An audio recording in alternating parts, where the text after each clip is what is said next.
बिस्मिल्लाहिर्रहमानिर्रहीम, अस्सलाम वालेकुम। मैं हूं ईसा नकवी, मेरे साथ मोहम्मद कामरान खान साहब मौजूद हैं। बड़े सीनियर जर्नलिस्ट हैं, supreme court of Pakistan cover करते रहे हैं, अभी सुनो टीवी के ब्यूरो चीफ हैं। आज कामरान खान साहब को साथ बैठाकर इस वीडियो करने का मकसद दरअसल ये है कि कामरान साहब जो है वो press association of supreme court, जिसको पास कहा जाता है, सहाफ़ियों की वो तंजीम जो कि सुप्रीम कोर्ट कवर करने वाले बीट रिपोर्टर्स पर मुश्तमिल है, उसके सदर भी रहे हैं। बड़ा ही एक हैरान कुन चीज़ हुई, बहुत सारे लोगों के लिए हैरान कुन थी। कुछ लोग जो हैं वो इसको समझते हैं कि क्या हुआ। हम ज़रा उस मामले को भी डिस्कस करेंगे कि एक नोटिफिकेशन जारी हुआ सुप्रीम कोर्ट में दाखिले के हवाले से, सहाफ़ियों के हवाले से, कौन आ सकता है कौन नहीं आ सकता। और फिर आपने देखा होगा कि सोशल मीडिया के ऊपर इसके ऊपर बड़ी बहस हुई कि क्या सदीक जान के सुप्रीम कोर्ट दाखिले पर पाबंदी लग गई है, क्या ख़ास तौर पर 13 जनवरी के जो फैसला था बल्ले के निशान के हवाले से, उसकी वजह से जो तनकीद हुई, उस तनकीद की बुनियाद पर कुछ लोगों को सुप्रीम कोर्ट उनका दाखिला रोकने के लिए किया गया, या ये एक मामूल की प्रैक्टिस है, ऐसा ही होना था। लेकिन अब क्योंकि मखसूस हालात में ये हुआ। फिर दूसरा मामला शौकत अजीज़ सदीकी केस का, और फिर उसमें जो फैसला महफूज हुआ है वो हमें क्या बताता है। बहुत सारे लोग कंपेयर कर रहे हैं जस्टिस काजी फ़ाइज़ ईसा साहब, उनका ये दौर जस्टिस मुनीर के साथ, नज़रिया ज़रूरत के हवाले से कि कुछ चीज़ें ऐसी हो रही हैं जिनमें लगता ही है कि डॉक्ट्रिन ऑफ नेसेसिटी शायद अप्लाई हो रहा है। इसके हवाले से बात करेंगे। आखिर में हम ज़रा बात करेंगे ब्रीफली के रिपोर्टर्स के साथ एक वर्कशॉप थी, उसमें काजी फ़ाइज़ ईसा साहब की तकरीर, उसमें फ़ोकस क्या रहा और क्या जो उनकी गुफ्तगू का फोकस है वो अमल दरामद भी हो रहा है या नहीं हो रहा है। इन मामलों पर बात करेंगे। पहले तो मैं आपको आगाज़ में ये बता दूं कि ज़ाहिर है कि जो भी सेंसिटिव इमारतें हैं, मिनिस्ट्रीज़ हैं, कोई भी जगह हो, वहाँ पर रिपोर्टर्स के दाखिले के हवाले से कुछ उसूल मौजूद होते हैं। ऐसा नहीं है कि कोई भी शख्स है वो माइक उठाएगा, ट्राईपॉड उठाएगा, आजकल मोबाइल फ़ोन उठाएगा और उसको एक्सेस मिल जाएगा। चाहे पार्लियामेंट हो, पार्लियामेंट जाना है, आपको प्रेस इन्फॉर्मेशन डिपार्टमेंट का कार्ड, एक बोनाफाइड एक्रेडिटेड जर्नलिस्ट जो है वो होना ज़रूरी है। इसी तरह फ़ॉरेन ऑफिस ऑफ पाकिस्तान जो लोग जाते हैं ब्रीफिंग्स कवर करने के लिए, जो लोग ISPR जाते हैं, मुख्तलिफ वजारतों में जाते हैं, तो आपके पास एक मतलूबा शनाख्त होना ज़रूरी है। लेकिन जो नोटिफिकेशन है, उस नोटिफिकेशन में कुछ नाम, जिसमें सदीक जान का नाम मौजूद है, वो नहीं है। तो क्या इसका मतलब ये है कि उनका एक्सेस जो है वो रोक दिया गया है, कि वो अदालत की कार्रवाई नहीं कर सकते या सुप्रीम कोर्ट के अहाते में ही नहीं दाखिल हो सकते। कामरान साहब, काजी फ़ाइज़ ईसा साहब जो हैं वो जब जज से अभी चीफ जस्टिस नहीं बने थे, उस वक्त एक बड़ा मशहूर वाक़या हुआ था कि उन्होंने अपनी अदालत में रिपोर्टर्स को वोटिंग करवा ली थी। उन्होंने कहा था हाथ खड़ा करके बताएं कि किसको लगता है जनाब पाकिस्तान में मीडिया आज़ाद है। तो उनका जो दौर है उसमें ये जो फ़ैसला है, और फिर PRO की तरफ से एक लिस्ट सामने आना कि ये रिपोर्टर्स हैं, इनका दाखिला हो सकता है नहीं, कैसे आप इसको देखेंगे बतौर ऑब्वियसली साबिक सदर भी रहे हैं? पहले तो वो पूरी बात बताएं ना कि उन्होंने कहा कि जी वो जर्नलिस्ट हाथ खड़ा करें जो समझते हैं कि पाकिस्तान में मीडिया आज़ाद है, और उस पर कितने जर्नलिस्ट ने हाथ खड़ा किया था? किसी ने भी नहीं, मेरा ख्याल है। तो वो एक इस तरह का उन्होंने ये किया था। देखें, बात यह है। अच्छा, वैसे सॉरी, अगर काजी साहब अब अपने दौर में हाथ खड़ा करवाएं कि मीडिया कितना आज़ाद है, तो फिर लोग कितने हाथ खड़े करेंगे? मेरा ख्याल है अब भी ऐसे ही होगा, ऐसे ही होगा, इसलिए कि जो चीज़ है, we are living in a controlled media regime, आपको नज़र आ रहा है, और ऐसे ही होता है। ठीक है ना। वो जो आपने उसमें बात की ना कि वो जर्नलिस्ट से एक तकरीब में ख़िताब में चीफ जस्टिस साहब ने आर्टिकल 19 और आर्टिकल 19A पे जोर दिया था। आर्टिकल 19 ये कहता है कि जी आपको फ्रीडम ऑफ एक्सप्रेशन है, फ्रीडम ऑफ स्पीच है, और फ्रीडम ऑफ द प्रेस है। और आर्टिकल 19A जो है that relates to access to information, कि आप किसी भी जगह, कोई भी आपका वो हक है कि आप उसकी मालूमात जो है वो ले सकें। अब देखिए कि उसमें, अच्छा, उसी फंक्शन में ना जस्टिस अतहर मिल्ला की तकरीर भी थी उससे पहले। और मैं ये समझता हूँ कि वैसे तो प्रोटोकॉल में ज़ाहिर है चीफ जस्टिस जो है वो मुकद्दम होते हैं, लेकिन मैं ये समझता हूँ कि उसमें जो जस्टिस अतहर मिल्ला की जो तकरीर थी वो डोमिनेट कर रही थी चीफ जस्टिस की तकरीर को। वो ऐसे है कि अतहर मिल्ला ने बड़ी बात की। उन्होंने कहा कि जनाब ये जो सोशल मीडिया से अगर कोई जज मुतासर होता है ना, उसको होना नहीं चाहिए। सोशल मीडिया पे ऐसी फ्लडिंग है कि आप उसको रोक नहीं सकते, नंबर एक। और जब आप उसको रोक नहीं सकते तो आपको फिर उसको कॉम्बैट करना चाहिए, उसको यानी कि उससे इम्यून होना चाहिए। आपको एक जज को इम्यून होना चाहिए उससे। और उन्होंने कहा कि अगर कोई जज उसका असर लेता है, कोई दबाव ले लेता है या उसका, तो डैट मीन्स कि जी वो अपने हल्फ की खिलाफ वर्जी कर रहा है। उन्होंने बड़ी बात की है। अब ये कैसे आप कह सकते हैं कि जी इसका हल्फ से क्या ताल्लुक़ है कि जी अगर सोशल मीडिया पे कैंपेन पे आप मुतासर हो जाते हैं तो ये क्या बात हुई कि जी हल्फ की खिलाफ वर्जी है। जजेस के हल्फ में ये बात भी लिखी होती है उस इबारत में कि मैं किसी दबाव और खौफ के बगैर जो है ना वो मैं करूँगा। तो ये बड़ी प्यारी बात की थी जस्टिस अतर मिनल्ला ने कि जी एक जज को इन्फ्लुएंस नहीं होना चाहिए, और अगर वो इन्फ्लुएंस हो रहा है या उसको खौफ हो रहा है या वो मुतासिर हो रहा है तो डैट मीन्स कि जी वो अपनी हल्फ की पासदारी नहीं कर पा रहा लेटर एंड स्प्रिट में।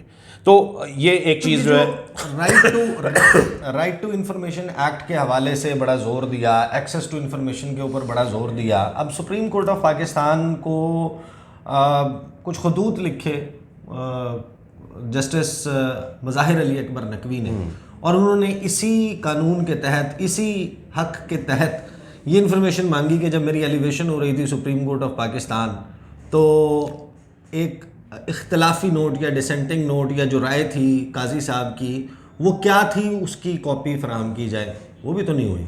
तो काजी साहब के जो चीज़ वो चाहते हैं कि पूरे मुल्क में उसका इतलाक हो, तो सुप्रीम कोर्ट में तो वो कर सकते हैं। जी वजह है, मैं अगर आपको बताऊं ना कि ये सुप्रीम जुडिशल काउंसिल की कार्रवाई ये इससे पहले आपको पता है कि वो कभी भी ओपन नहीं हुआ करती थी। बल्कि मुझे याद है कि एक चीफ जस्टिस थे, जस्टिस जमाली, अनवर ज़हीर जमाली साहब, उन्होंने बाकायदा एक नोटिफिकेशन जारी करवाया था सुप्रीम कोर्ट एडमिनिस्ट्रेशन से, रजिस्ट्रार की जानिब से, जिसमें उन्होंने कहा था, बाकायदा तौर पर लिखा था कि जी कोई सुप्रीम जुडिशल की काउंसिल की कार्रवाई से मुताल्लिक आप कोई ख़बर नहीं दे सकते।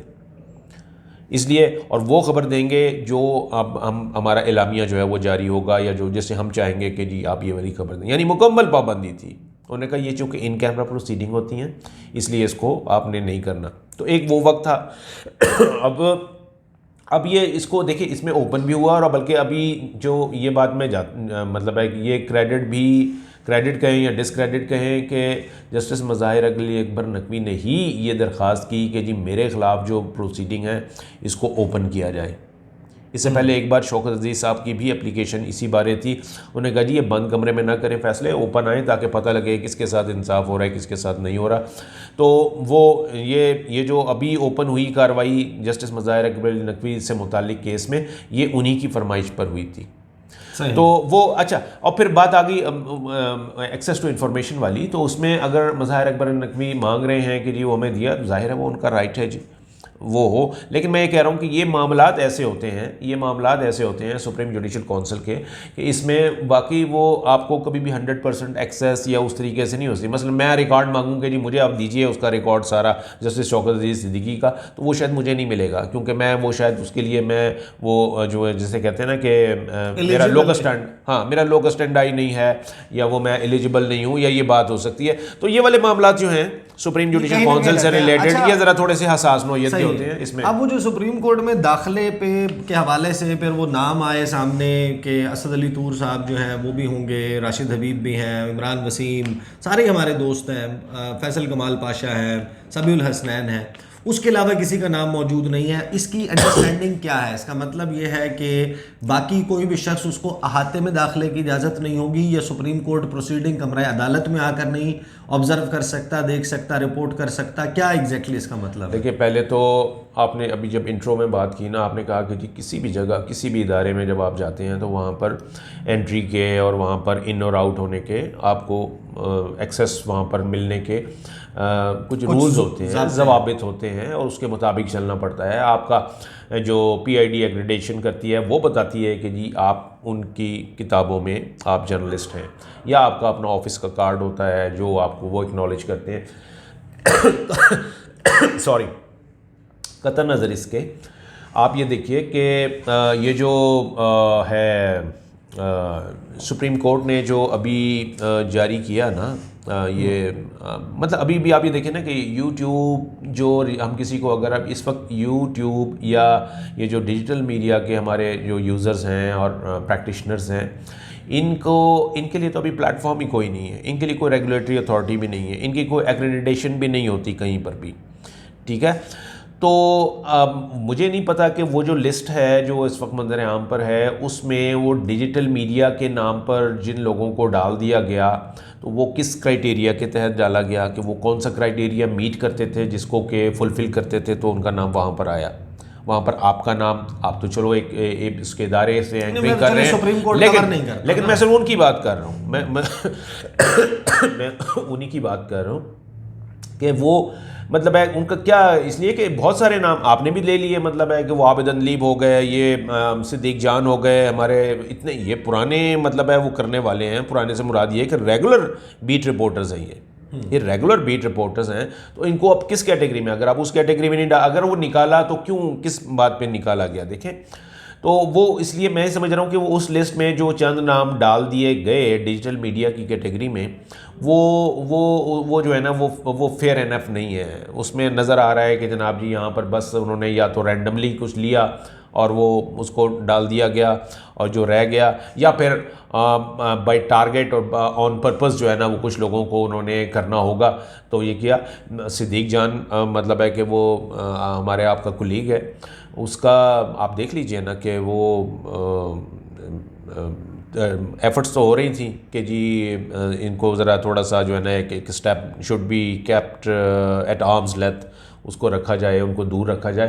तो मेरा ख्याल है ये एक मौका मिल गया तो निकल गया। आज उस सिद्दीक जान ने ट्वीट भी किया है और ऊपर उन्होंने बड़ा अच्छा कैप्शन दिया है, वो कहते हैं मुझे क्यों निकाला आगे क्वेश्चन मार्क है। 1F का भी जो है ना कोई तस्करा किया है कि ताहयात नाअहली तो नहीं है कुछ इसके एग्जैक्टली। तो वो ये कि मैं ये कह रहा हूँ कि डिटर्मिन होना चाहिए कि एक को इसका कोई क्राइटेरिया होना चाहिए, कोई ये चीज़ डिटर्मिन हो कि हाँ भाई ये क्राइटेरिया है, इसको जो मीट करेगा वो इसके ऊपर लिस्ट में आएगा, उसको नहीं आएगा। सही। अच्छा, अब जाहिर है कि काजी फ़ाइज़ ईसा साहब का दौर चल रहा है बतौर चीफ जस्टिस, और कुछ वक्त के बाद उन्होंने रिटायर हो जाना है, और रिटायर होने के बाद किसी भी शख्स को याद रखा जाता है उसके फ़ैसलों के ज़रिए। उसके दौर में आइन और कानून के हवाले से क्या बड़े बड़े फ़ैसले लिए गए। इस वक्त ज़ाहिर है कि बहुत सारे लोग कंपेयर कर रहे हैं काजी फ़ाइज़ ईसा साहब जो हैं उनके हवाले से, जो उनका कंडक्ट है, कुछ फ़ैसले आए हैं, उनको कंपेयर किया जा रहा है जस्टिस मुनीर के साथ। और जस्टिस मुनीर पाकिस्तान की अदालती तारीख़ में एक ऐसा नाम है जिसको आप यूँ समझें कि कोई अच्छे अल्फाज में जो है याद नहीं किया जाता। स्टिग्मा वो है एक धब्बा, और वो धब्बा इस वजह से कि उन्होंने नज़रिया ज़रूरत का जो रास्ता है वो खोला था कि कोई चीज़ आइन और कानून के ख़िलाफ़ भी हो उसको नज़रिया ज़रूरत के तहत, डॉक्ट्रिन ऑफ नेसेसिटी के तहत जो है उसको जायज़ करार दे दिया जाए। अब दो मामलात हैं जिनके ऊपर मैं ख़ास तौर पर मैं ये सवाल जो है वो करना चाहता हूँ कामरान साहब से, कि एक तो 90 दिन में इंतखाबात का मामला था, जब सुप्रीम कोर्ट की ऑब्जर्वेशंस और एक बात ये बता रही है कि 7 नवंबर के बाद गुजरने वाला हर दिन आइन शिकनी शुमार होगा, आइन की खिलाफ वर्जी शुमार होगा, तो फिर क्या अमर माने हैं, कौन सा डॉक्ट्रिन ऑफ नेसेसिटी नज़रिया ज़रूरत यहाँ पर अप्लाई हो रहा है कि इस आइन की खिलाफ वर्जी पर किसी शख्स को सज़ा नहीं दी जाएगी। एक तो ये मामला है।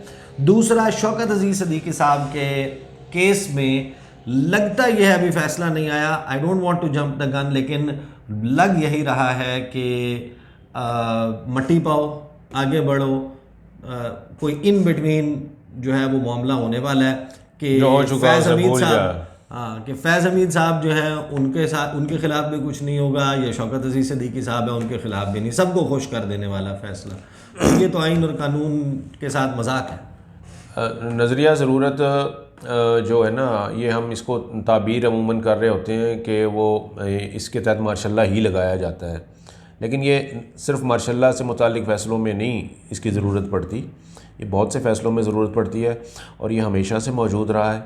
आप शुरू हो जाइए मौलवी अपना तमीज़ुद्दीन केस से लेके जस्टिस मुनीर का आपने हवाला दिया, तो ये सब नज़रिया ज़रूरत यानी बहुत शुरू से मौजूद था। मौजूद है और मेरा ख्याल है मौजूद रहेगा। इफ्तिखार चौधरी साहब ने ये एक फ़ैसला दिया था, वो बड़ा उनकी लैंडमार्क जजमेंट थी वो, जिसमें उन्होंने वो पूरा फुल कोर्ट बैठा था और जो है ना उन्होंने कहा था कि जी आइंदा कोई जज जो है वो PCO के तहत हलफ नहीं लेगा और कोई जो आइन तोड़ेगा वो ये होगा और गद्दार होगा। उसके उस फैसला आया ना तो उसके ऊपर ना कहा जी आज नज़रिया ज़रूरत हमेशा के लिए दफन हो गया है। तो मुझे याद है मैंने एक कॉलम लिखा था उसके ऊपर, दुनिया अखबार में वो छपा था, आप भी उस वक्त वहीं पे थे। तो हमने कहा जी नज़रिया ज़रूरत आज भी ज़िंदा है और ज़िंदा रहेगा, इसलिए कि जब तक ज़रूरत है, इंसानी ज़रूरत है या आपकी वो जो सिरकमस्टेंशियल ज़रूरत मौजूद है तो वो नज़रिया ज़रूरत जो है ना वो मौजूद भी रहेगा और इस्तेमाल भी होता रहेगा। ये जो आज के फ़ैसले की आप इसको वो बात कर रहे हैं, इसमें भी ऐसा ही है, वो नज़र आ रहा है कि इसमें शौकत अजीज़ सिद्दीकी साहब को कह दिया जाएगा जी आपकी जो है ना वो पेंशन मराहत जो हैं वो बहाल हैं। और इसमें जो असल मामला है वो ये था, जो कंप्लेंट थी शौकत अजीज़ सिद्दीकी साहब की वो ये थी, वो सिर्फ ये नहीं है कि जी मुझे ये दो, वो ये कहते हैं जी जो मैंने इल्ज़ामात लगाए हैं उसको सॉरी, वो कहते हैं जो मैंने इल्ज़ामात लगाए हैं उसको भी आप उसको भी कसौटी पे परखें कि वो सही हैं या नहीं है। असल चीज़ तो वो है जहाँ पे पता लगेगा। नजर तो वो आप बता चुके हैं, वो भी वहाँ पे भी कभी नज़रिया ज़रूरत जो है वो शायद आड़े आए। फैज़ हमीद ने अपने काउंसिल ख्वाजा हारिस के ज़रिए सुप्रीम कोर्ट ऑफ पाकिस्तान में वो तमाम इल्ज़ामात जो शौकत अजीज़ सिद्दीकी ने लगाए थे, जो उन्होंने तकरीर की थी मशहूर ज़माना, आप सब लोग वाकिफ़ हैं उससे, उनमें दर्ज जो उसके कंटेंट्स हैं उससे डिनाई कर दिया। उन्होंने कहा कि मेरा कोई ऐसा ताल्लुक़ नहीं था, ना इस किस्म की कोई मीटिंग्स हुई थी, ना उनको प्रेशराइज़ किया गया था, ये उनका मुद्दा है। अब वो तकरीर हुई, तकरीर की बुनियाद के ऊपर कि जज का कंडक्ट वाला मामला लेकर मामला चला गया supreme judicial council. Supreme judicial council ने बरतरफ कर दिया शौकत अजीज़ सिद्दीकी साहब को। अब शौकत अजीज़ सिद्दीकी साहब या तो वो सिद्दीकी साहब जो हैं वो गलत हैं इस सारे मामले में या फैज़ हमीद। अब ये नहीं किया जा सकता कि आप दोनों को जनाब एक की मराहत और पेंशन बहाल कर दें, बरतरफी ख़त्म कर दें, तो उस सूरत में आप कोई कार्रवाई ना करें फैज़ हमीद के ख़िलाफ़। तो ये ज़ाहिर है कि अगर होगा तो फिर ये तो नज़रिए ज़रूरत के तहत ही होगा ना। नहीं, चीफ साहब ने आज कहा भी यही है कि अगर तो हम वो सुप्रीम जुडिशल काउंसिल की दी गई सज़ा कलअदम करार देंगे तो इसका मतलब ये होगा कि जो इल्ज़ामात लगाए थे शौकत अजीज़ सिद्दीकी ने वो ठीक थे। यानी ये इस तरह की मदाखलत जो है इदारों ने की थी जुडिशरी के अंदर, ठीक है ना। तो वो इसलिए वो मेरा ख्याल है कि वो उस तरीके से नहीं होगा। और ये जो आप इशारा कर रहे हैं कि जी बस वो पेंशन दे के और ये कर लिया जाएगा, मैं फिर कह रहा हूँ कि शौकत अजीज़ सिद्दीकी साहब का केस ये नहीं है। But would be interesting to watch case की बुनियाद पे अब इंक्वायरी कोई खुल सकती नहीं, है। वो नहीं, जब इस देखें आज शौकत अजीज़ सिद्दीकी साहब से भी जब पूछा गया ना कि मुझे आप, उन्होंने तो इनकार कर दिया है कि जी ऐसी कोई बात नहीं है, इल्ज़ामात झूठे हैं, तो आपके पास क्या सबूत है? उन्होंने कहा जी मेरे पास सबूत हैं, एक एक चीज़ का सबूत है, मैं अपनी बात पे सच्चा हूँ और मैं सबूत जो है वो अदालत के सामने पेश करूँगा, मीडिया के सामने पेश नहीं करूँगा। लेकिन बात यह है कि अदालत ने तो आज कंक्लूड कर दिया ना, अदालत ने तो आज कंक्लूड कर दिया केस जनाब जी। अगर वो सबूत जब जवाब आ गया था फैज़ हमीद का और जो बाकी अनवर कासी जो साबिक चीफ जस्टिस हैं उनका और ब्रिगेडियर रामे का, और उन जवाब की बुनियाद पे आप कह सकते थे कि जी ये इन्होंने गलत कहा है। ये देखिए वो कह रहे हैं कि जी ये मैं झूठ बोल रहा हूँ, ये मेरे पास सबूत हैं कि जी मैं ये, अब देखिए इनको कि जी मैं झूठ बोल रहा हूँ या वो झूठ बोल रहे हैं। तो ये अब होना चाहिए था। तो अब जब वो जजमेंट रिजर्व हो गई, कल कलाम को वो कहेंगे कि जनाब ये एरियर्स हैं और ये प्रिविलेज हैं और आपके ऊपर वो जो आप भी ठीक थे और गलत वो भी नहीं थे। हाँ, वो उन्हें खबर आई है दोए साढ़े पाई ने। अच्छा, जो उभर कर सामने आए हैं जो रिमार्क्स हैं, रिमार्क्स ज़रूरी नहीं कि जजमेंट में रिफ्लेक्ट भी करें, वो है कि मुहतात चलना होगा, कहीं इदारों के दरमियान कायम आइनी तवाज़ुन ख़राब ना हो। शौकत सिद्दीकी केस का फ़ैसला महफूज। अब देखते हैं कि जनाब काजी फ़ाइज़ साहब, उनकी अदालत है, वो चीफ़ जस्टिस हैं, अक्टूबर में उन्होंने रिटायर हो जाना है। ये वो तमाम फ़ैसले हैं जिनके बुनियाद के ऊपर काजी फ़ाइज़ साहब एक लेगेसी छोड़ कर जाएंगे, उसी बुनियाद पर उनको याद रखा जाएगा। बहुत सारी चीज़ें हो रही हैं उनके दौर में जिनको बहुत बड़ा तादाद है उन लोगों की आईनी कानूनी माहिरीन के रिपोर्टर्स की जो कहते हैं कि ये आइन के मुताबिक नहीं है।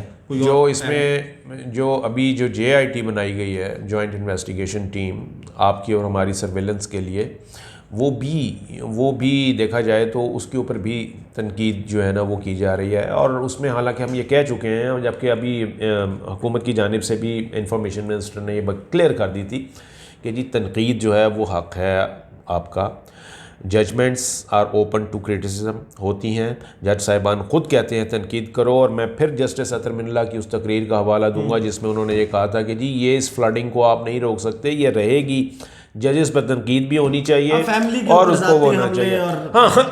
गालियां गलोच, ये किसी को तनकीद ज़रूर हो, तजलील ना की जाए, किसी की इंसल्ट ना की जाए, किसी को डेरोगेटरी वो चीज़ जाहिर है इसको कौन करेगा। That should be kept in mind. जनाब, ये है पाकिस्तान का इस वक्त अदालती मंजरनामा। बहुत सारे मामलात सियासी मंजरनामे पर चल रहे हैं। इंशाअल्लाह आने वाली वीडियोज़ में उस पर बात का सिलसिला जो है वो जारी रहेगा। अब तक के लिए इतना ही, मुझे इजाज़त दीजिए। अल्लाह हाफिज़।